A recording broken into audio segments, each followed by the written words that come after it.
Your Highness, Sheikh Hamouza bint Nasser, esteemed guests, ladies and gentlemen, and dear friends. As we approach the close of this year's Doha Forum, our final panel tackles one of the most consequential and defining issues of our time: the collapse of trust in governments and institutions. How can we rebuild it? Through shared action, collective commitments. Governments, corporations, media organizations, digital platforms, international institutions are all facing declining confidence.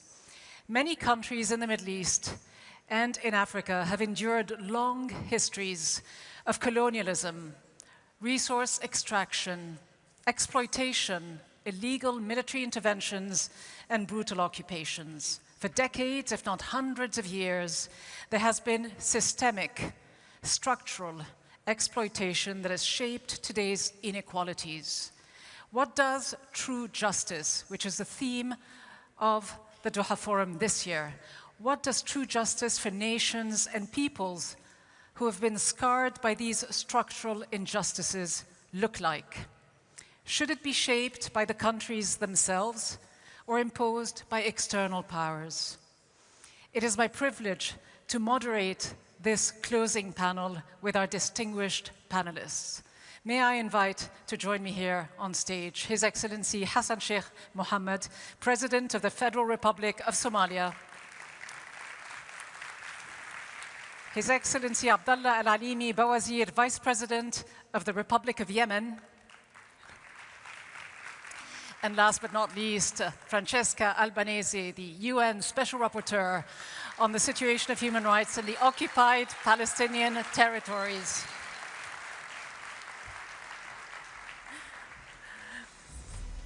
Welcome to you all, and what a pleasure and a privilege to be sitting on stage here with you and to have Sheikh Hamouza with us in the audience as well.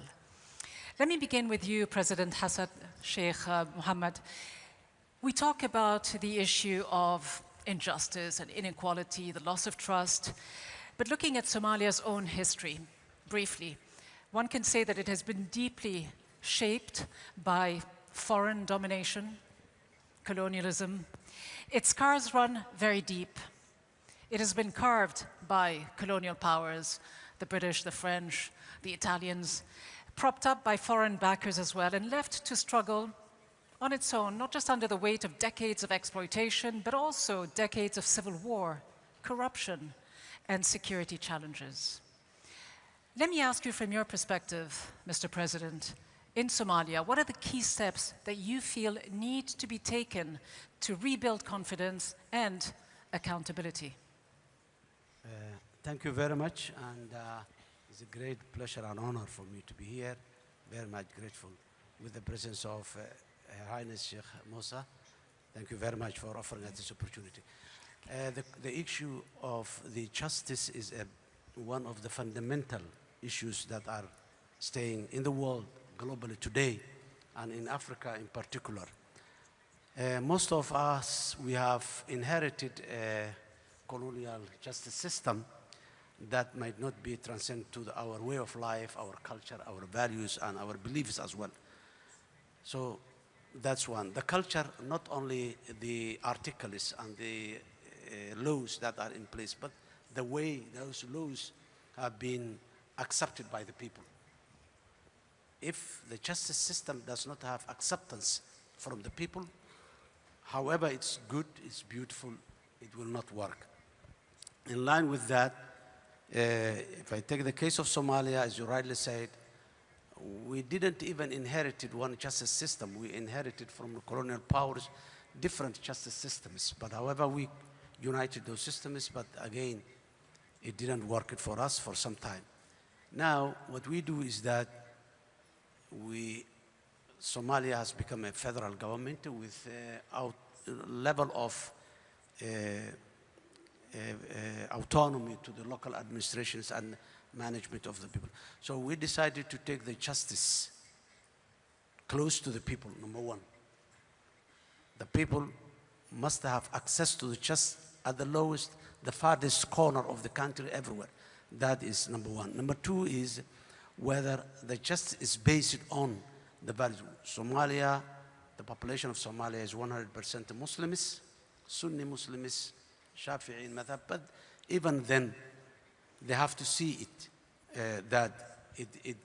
the justice system responds or is in line with their value and their beliefs. That's why we have incorporated and aligned the values of the people. So the third point is how the people, the leadership of the country, or the leadership of a particular part of the country is so close to the people. If we took the style of the colonial powers where the colonial authorities were separate from the local people, now what's required is the leadership has to live with the people in the good days, in the difficult days, in the needy days, in the prosperous days, all this. So these are some of the fundamentals that I say that justice can be accepted and implemented in a fair way. Not only writing very, very good articles and laws only. Thank you. So give us specifics about what kind of steps you and perhaps other African leaders are doing today to make sure that the future that you are building, the kind of justice that you do say you seek, is one that actually works for the youthful population of Africa and Somalia, a very rapidly growing population, half of the population under 25 years. And the same goes for the continent as a whole. 60% of the continent is under 25 years old, and it is the fastest growing population in the world. What are you doing to make sure that they can believe in the future? As I said earlier, one important aspect is how to incorporate the laws of the country with the traditions and the values of the society. There are traditional laws that is not written, many of them not written, but accepted by the people. The justice system in that country has to reflect some of those traditional laws. Those traditional laws that cannot compete or follow with the modern way of life maybe can be reviewed or changed, but the people, what they believe, that's what I'm saying, the acceptance of the people is very important. And traditional laws are laws that has been accepted by the people. Many of them are not written even, but even then, again, from one generation to another, that's number one. Number two, the youth is to involve in the making of the laws. When a law is to be established, it has to take time, go to the people, explain to them what this law says, and get their input. That's how the people, particularly the young generation, feel that they are part, or they own the laws that are going to be implemented soon. And too often they feel left out of the decision-making as well. Turning to the Vice President of Syria, Vice President of Yemen, Vice President Bawazir, we often forget that Yemen, after years of conflict, is still going through a war in many parts of the country. Given that conflict, displacement, continuing suffering on quite a large scale is going on after so much time, what for you does justice look like for Yemenis? To what extent can your government deliver in a way that rebuilds trust and dignity for the people who live in these war-torn areas? شكرا جزيلا. أنا سعيد أن أحضر هذه الفعالية وبحضور الشيخ موسى في هذه الجلسة الختامية. فيما يتعلق باليمن، اليمن يمر بمرحلة صعبة، أكثر من 10 سنوات حرب.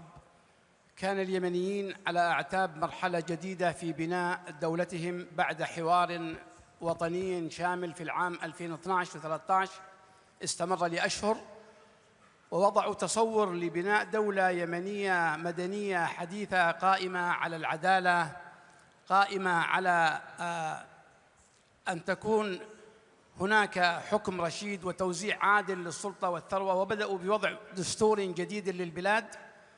وقبل أن تنتهي هذه المرحلة حصل هناك انقلاب مسلح قادته الميليشيا الحوثية الإرهابية، واستولت على الدولة وعلى مؤسسات الدولة وعلى جزء كبير من البلاد. العدالة للأسف الشديد أنها فقدت في هذه المرحلة، وخلال هذه الفترة 11 عام كانت لدينا محطات تفاوض وسلام، وللأسف الشديد لغياب الرؤية الشاملة والحل الشامل ولغياب الانطلاق نحو تأسيس سلام دائم شامل يقوم على معالجة جذور هذه المشكلة، للأسف لم نصل إلى هذه المحطة النهائية للسلام. بدأنا من بعد الحرب مباشرة في 2015 دورات تفاوض في سويسرا، في جنيف، في بيل، ثم في الكويت، ثم في ستوكهولم. كل هذه المحطات للأسف لأن لم نشخص جذور هذه المشكلة. انتقلت الحرب اليوم من صراع داخلي إلى صراع متعدد الأطراف، دخل فيها الجانب الطائفي والجانب السياسي والجانب الاقتصادي والبعد الإقليمي والبعد الدولي، وأصبح الحوثي اليوم مهدد إقليمي ودولي عابر للحدود. بهذا المستوى تشابكت فيه المشكلة وتعقدت وغابت فيه مفهوم العدالة. اليوم إذا أردنا أن نحقق للشعب اليمني عدالة حقيقية هو بأن ننظر إلى اليمن ليس كمهدد ولكن كفرصة حقيقية يمكن أن تتحول من مهدد أمني يهدد الإقليم والعالم إلى فرصة لبناء دولة حقيقية. اليمن بلد عظيم له تاريخ كبير ولديه تنوع جغرافي كبير ولديه كتلة بشرية شابة قادرة على أن تعمل، لديه سواحل كبيرة، لديه مقومات أن تكون وأن تتحول من تهديد إقليمي ودولي إلى فرصة حقيقية لبناء دولة كبيرة قائمة على عدل وعلى مساواة وعلى حكم رشيد وعلى توزيع عادل للسلطة والثروة. العالم اليوم ينبغي أن ينظر لليمن بمنظور مختلف، حتى يوم أن نقدم مقاربة سياسية ينبغي أن تكون مقاربة قائمة على استغلال هذا الملف لتحويله من ملف حرب وملف تحديد أمني وملف ما يسمى بعود الكبريت الذي يمكن أن ينفجر في أي لحظة إلى بلد قادرة أن تنمو وإلى أن تعيش وإلى أن تضع هذه الفئة الكبيرة من الكتلة البشرية في محل آمن. الأساس اليوم العدالة ينبغي أن تكون، لأنه بدون Let me ask you, if I may interrupt, what this justice that you are thinking about, what it requires, to what extent does it require accountability, holding not just, as you mentioned, the internal local actors accountable for some of the crimes that have been committed over the last decade, but some of the external actors who've been fueling this ongoing war. Yemen is often referred to as one of the poorest countries in the world. Do you have the wherewithal to seek justice and accountability? نحن في الحقيقة خطة العدالة اليوم تقوم أساساً أولاً على الانتصار للشعب من خلال تقديم خدمات نوعية لأبناء الشعب وخروجهم من مرحلة الحرب إلى مرحلة السلام. العدالة إذا أردنا اليوم أن نتحرك فيها فهي أن تنصب الجهود الإقليمية والدولية مع الجهود المحلية لوجود حل سياسي عادل يحمل اليمن من مرحلة الصراع إلى مرحلة السلام. أما ما يتعلق بعدالة المحاسبة، كل بلد تتعرض لحرب هناك أخطاء كبيرة ترتكب سواء داخلياً أو خارجياً. للأسف تحولت اليمن إلى ساحة صراع لقوى مختلفة. اليوم هناك تخادم للحوثيين. أنا أحيي الأخ الرئيس الصومالي بجنبي هنا. هناك تخادم للحوثيين مع جهات داخل الصومال، وأعتقد أنه الإخوة في الصومال يعانون لأن هناك، وتقرير الأمم المتحدة وفريق الخبراء أكد على أن هناك عمليات تنسيق لتهريب سلاح لتدريب مسلحين، وأصبح الحوثي تهديد عابر للحدود. العدالة تحتاج اليوم أي مرحلة قادمة تقوم على أولاً أن نؤسس لمرحلة جديدة في اليمن تقوم على أن اليمن تعود إلى مرحلة القانون، تعود إلى حكم حقيقي يستند الناس فيه إلى مرجعية القانون بدون أن تكون عدالة انتقالية. واحدة من الملفات التي تم الاتفاق عليها في مؤتمر الحوار الشامل هي العدالة الانتقالية. هذه العدالة ينبغي أن تكون في مرحلة تسوية الحرب واحدة من البنود التي يخضع الناس جميعا لها. كل من تسبب في مأساة اليمنيين، كل من تسبب في معاناة اليمنيين ينبغي أن يأخذ حقه العادل وفق القانون الإنساني والدولي في هذا الأمر. Thank you, Vice President. Francesca Albanese, obviously we just heard the view from Africa and another part of Asia, but there is absolutely no shortage, is there, of inequalities, injustices from Africa to the Middle East, but specifically and perhaps nowhere more than in occupied Palestine, which is your mandate. It isn't just governments and political leaders who are either unable or unwilling to fulfill some of their legal and moral obligations. It's also major institutions like the United Nations, given the fact that it is the world's foremost peacekeeping body. It has failed repeatedly, as we all know, to secure a ceasefire for Gaza over 2 years. It was blocked by one permanent member at least 6 times. How do you deliver justice for Palestinians, given this reality, and would it require accountability, including from outside actors who have, for the past 2 years, either stood by silently or were complicit, actively fueling Israel's war machine? Good afternoon, everyone. I would also like to extend my appreciation and gratitude to the Doha Forum, Excellencies, Sheikh Moussa. I think that if there is a word that comes to my mind more than any other these days, is rapture, is apocalypse. I've often described the situation of Gaza, of Palestine, in fact, as apocalyptic, and I'll get back to it, but the question of rapture is harshly felt inside the international system. Those who behave, those who believe, those who advocate for the application of, and those who have to use international law as a compass to guide politics. And today they are confronted with the reality where the compass works. It's not international law that has a problem, it's politics. It's politics that has completely lost its moral compass. And is it new? No, it's not new.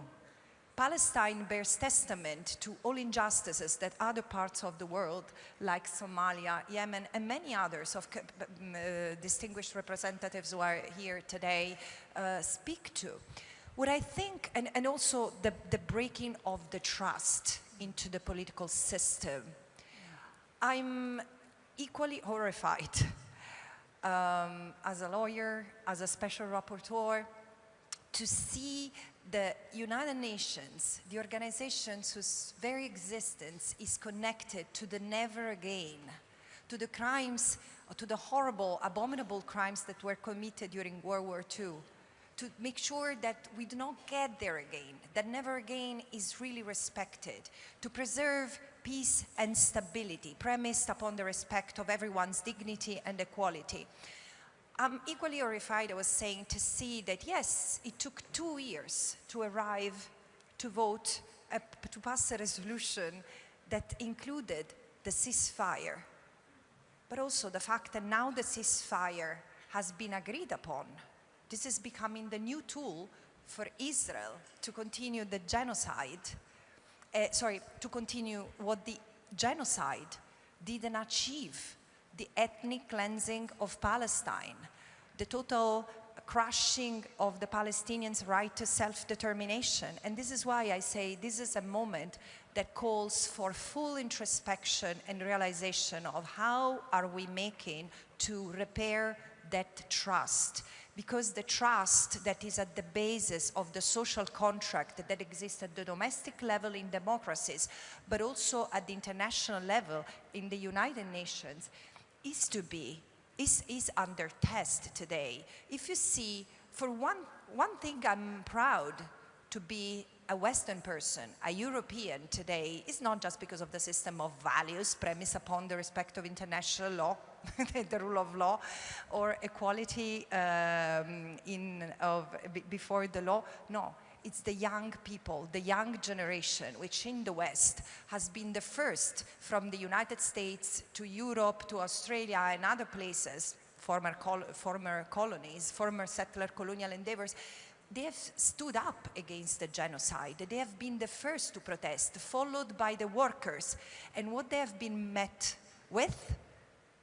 Batons by the police, criminalizations by government, and other forms of repression in the cradle of democracies. So this is why I'm saying Palestine has been an awakening, a wake-up call for all of us. And I often speak, and this is the last remark I wanted to share, of the Palestine effect. This is not the first genocide in human history. This is at least the third genocide, if not the fourth or the fifth, that occurs in my living time, my lifetime.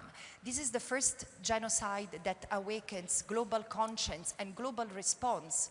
Palestine is allowing us to see what the law becomes when it's in the hands of power. Palestine is allowing us to see what connects all injustices, what happens to Yemen, to Sudan, to Congo, and including in places where poverty has not been so rooted as it is today for a long time, including in the West. We have a common enemy, and we need to face it, where the politics is at the service of economic interests. But just to follow up briefly, Francesca, you mentioned that we have the laws, we have the conventions on genocide and everything else. It is the implementation that lacks. I wonder to what extent it is accurate to say that the world has lost its moral compass, or as you've just alluded to now, the genocide in Gaza has actually exposed the level of dishonesty, and let's face it, hypocrisy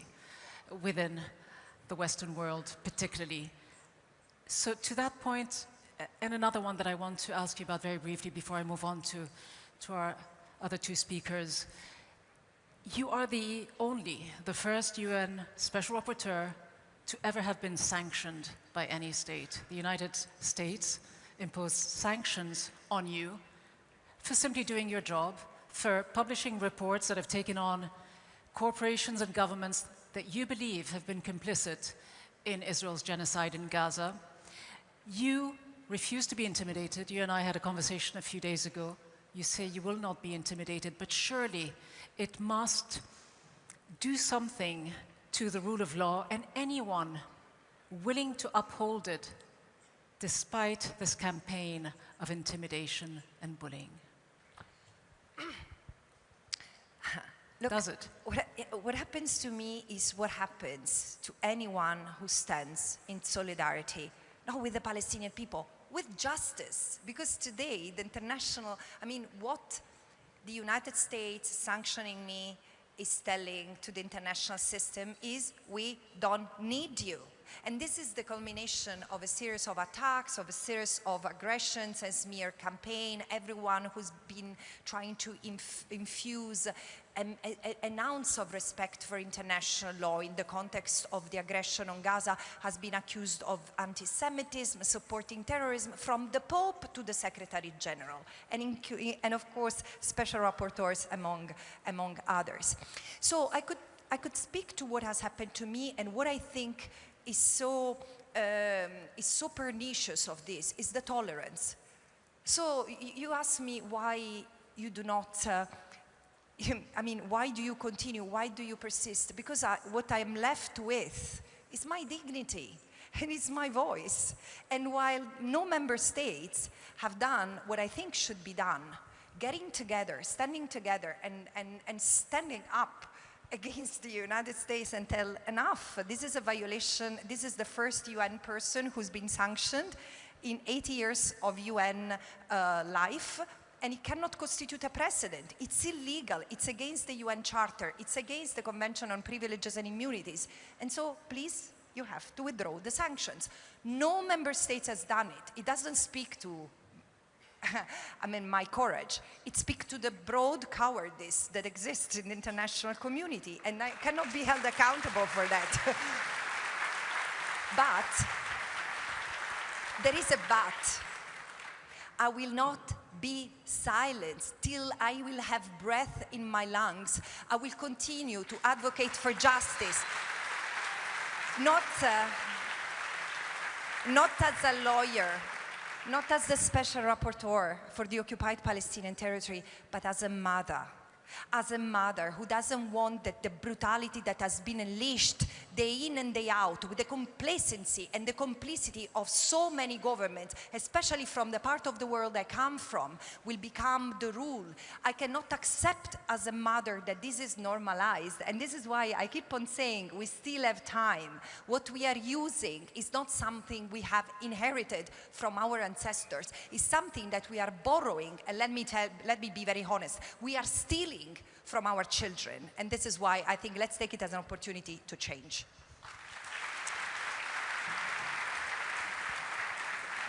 Thank you very much, Francesca. President Hassan Sheikh Mohamud, just looking and reflecting on what we just heard, and speaking as an African leader who has seen for years the way the current world order, the Western-dominated rules-based order, uses our global institutions, our legal mechanisms as tools against the powerless. The Security Council of the United Nations to this day doesn't have a single African permanent member. How important is it to change this reality? The ICC, we know, has operated for years with a focus on African leaders. How do you view the current system, and what needs to happen? Can we carry on with this same system, or do we need some kind of overhaul, not to say revolution? Well, the international or the global system of justice has been shown the weaknesses and the cracks it has already developed and working. The problem of the international law is that there is no man that you can call at any time that there is a violation. Proper implementation and enforcement is where we are losing. When the international crimes become intertwined with the interest of some other nations that are bigger in voice, bigger in power and in position, and they don't want to implement the international law,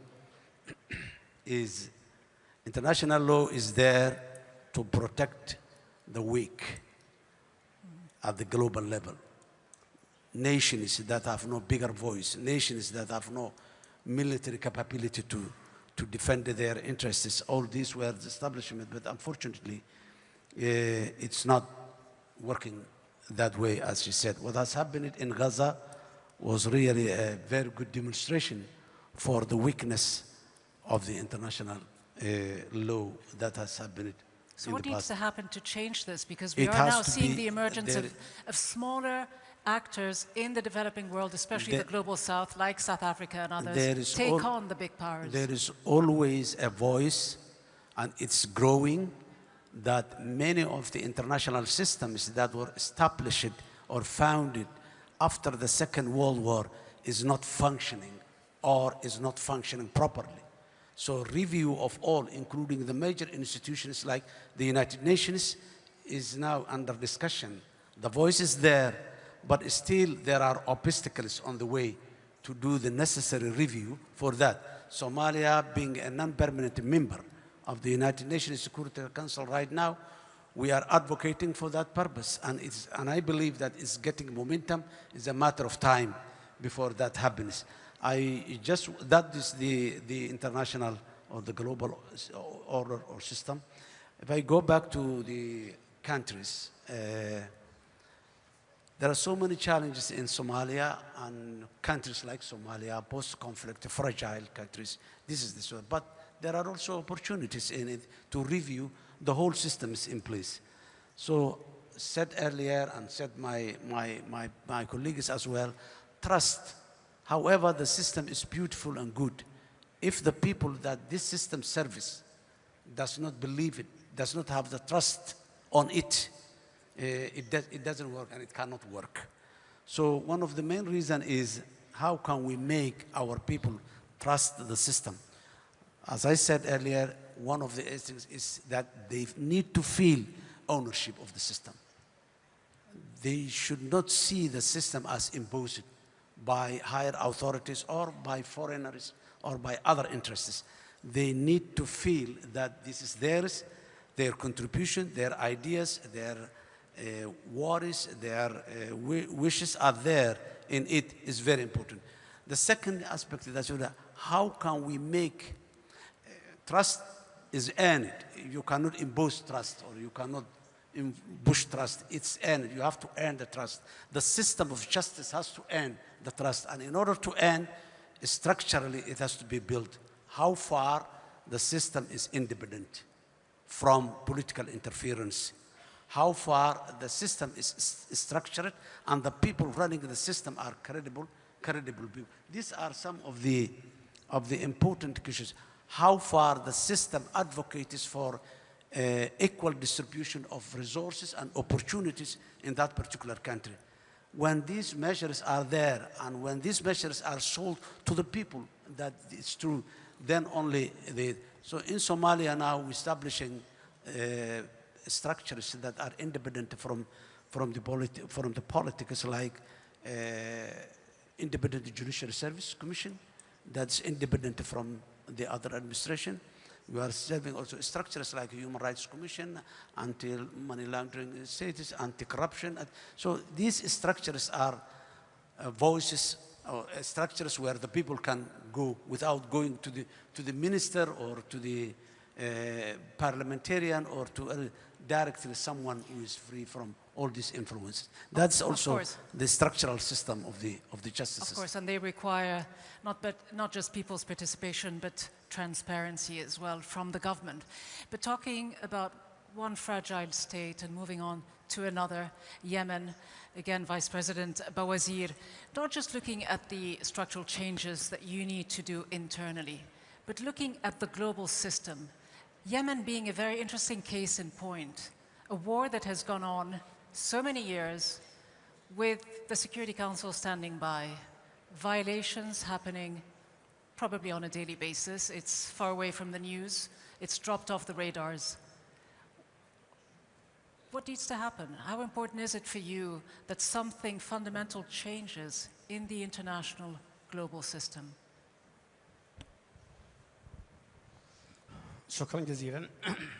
دعيني ابتداء أن أحيي السيدة فرانسيسكو على موقفها وعلى ما اتخذته باتجاه القضية الفلسطينية وما تعرض له الشعب في غزة. ما يتعلق باليمن للأسف الشديد أنه استمرار الحرب لمدة 10 سنوات واحد من الأسباب يعود إلى أنه الأدوات الدولية كانت أضعف من أن تقف في وجه هذه الحرب. لدينا مجلس الأمن الدولي نزل إلى اليمن في 2013 وعقد اجتماع داخل اليمن يعزز التجربة اليمنية في الانتقال السلمي والسلس للسلطة. ثم بعد الانقلاب في 2014 أصدر مجلس الأمن الدولي قراراً برقم 2216 يحدد آلية إنهاء هذا الانقلاب. ثم بعد ذلك أصدر قراراً في 2015. للأسف الشديد هذه الأدوات الدولية فقدت فاعليتها في منع هذه الصراعات.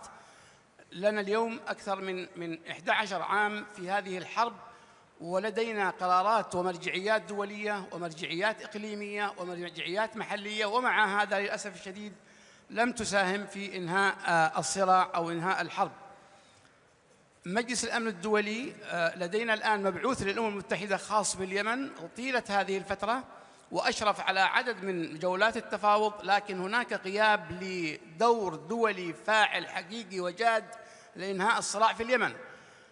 الآن في خلال العامين الماضية، يوم أن تحول الصراع في اليمن إلى صراع خارج حدود اليمن وأصبح يؤثر على الأمن الإقليمي والدولي، على الملاحة البحرية، على حركة التجارة العالمية، بدأ العالم يفيق ويرى أن هناك قضية كبيرة في اليمن ينبغي أن تتحول الجهود باتجاه اليمن. اليوم نشهد تغير في الموقف الدولي فيما يتعلق بالموقف الأمريكي من تصنيف الحوثيين. نتكلم عن موقف أوروبي أكثر جدية، لكن الأدوات الدولية لا زالت غير فاعلة، وأصبحت المبعوث الأمم المتحدة للأسف الشديد في حالة ضعف كبير جدا، لأنه غير قادر على التعاطي مع جماعة منقلبة على الدولة لديها أجندة خارجية ولديها دعم إقليمي يساعدها على البقاء. هذا ما يتعلق بدور المجتمع الدولي في إنهاء هذه الحرب. الأصل الآن أن تكون هناك مقاربة إقليمية دولية محلية لإنهاء هذا الصراع بشكل جاد. شكرا جزيلا. Thank you, Vice President. To you again, Francesca, if I may. You know, I'm reminded of something Noam Chomsky once said. He said that your rights correspond to your power and your wealth.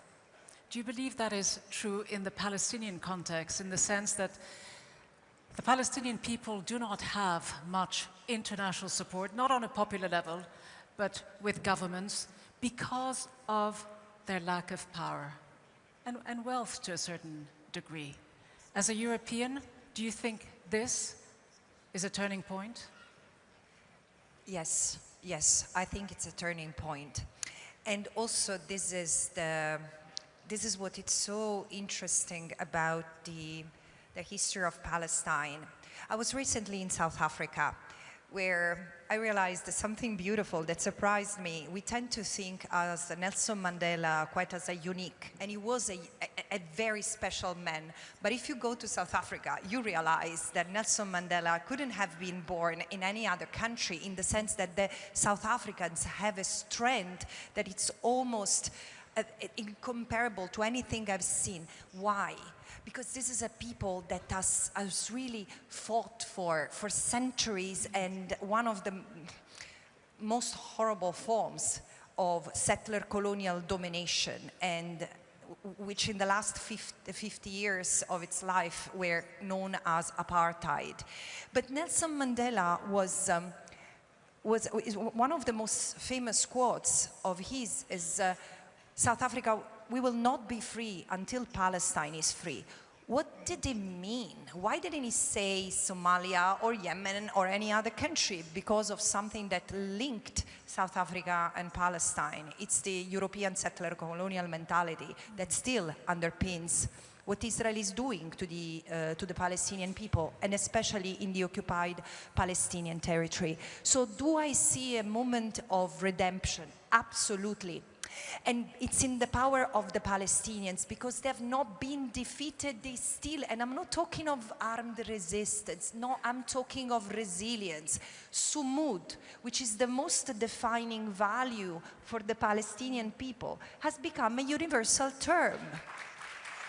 Thank you. This is for the Palestinians, I guess.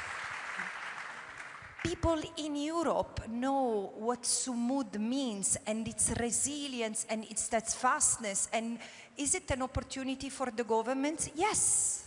Yes, because we still need them. We still principle leadership. Leaders who put rights before profits. People in governments who are able to make sacrifices and act with dignity and integrity. There is always time, but time is not infinite. And so I do think that the word we need to pursue in order to reorient political conduct with the compass of the legal compass, what international law says, is justice. Can we stand all together for justice, for a world that is more just? Because this is what people are asking. They are standing against a place where might makes right. And in fact, the people of the world are getting united from Malaysia, Yemen, Somalia, South Africa, to all places on the world, not just the young people, the workers striking, and civil servants breaking the ranks, demonstrating that you can be more civil than servants. This is the cusp of a revolution. The reason why I'm still hopeful is that the power of the Palestinians is intact. And today, Palestine doesn't just mean Sumud. Palestine is speaking the word and the verb and the grammar of justice. Thank you very much, Francesca. In the remaining few minutes, if I can just go to each one of you, starting with you, President Hassan Sheikh Mohamud. Just hearing what Francesca just said, the way Gaza, Palestine, has galvanized the entire world. To what extent do Somalians, I think it's almost a rhetorical question, you know, feel that Gaza reflects their own struggles and the struggles of the entire world? Well, the world has witnessed what has happened in Gaza, And I don't think that there is someone who can defend that in legal terms or in a moral compass terms as well. But as Francesca rightly said, that the Palestinian people are very resilient people, and they have been resisting for the last 70, 80 years. So it is not something that is new to them. I think it has tarnished the sense of justice and trust in the eyes of the world today. Many big voices or big powers in the world today has lost the moral compass to stand in front of the people and said, this is justice or this is injustice.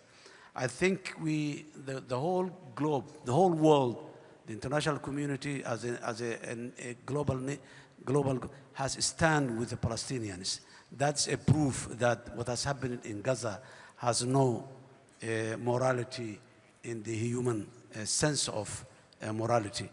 I think this will continue, and this will be a turning point for the international system of justice and international system of diplomacy as well. Yes, there's a lot of pain, a lot of grievance that the Palestinian community will ever remember, but once they get what they want, I hope that they will stand up with the rest of the world. And the world has shown that is what the United Nations Security Council reform is necessary. The system, I will not say the global system has collapsed, but it needs a review. And case example, very good case example is the Palestinian case right now.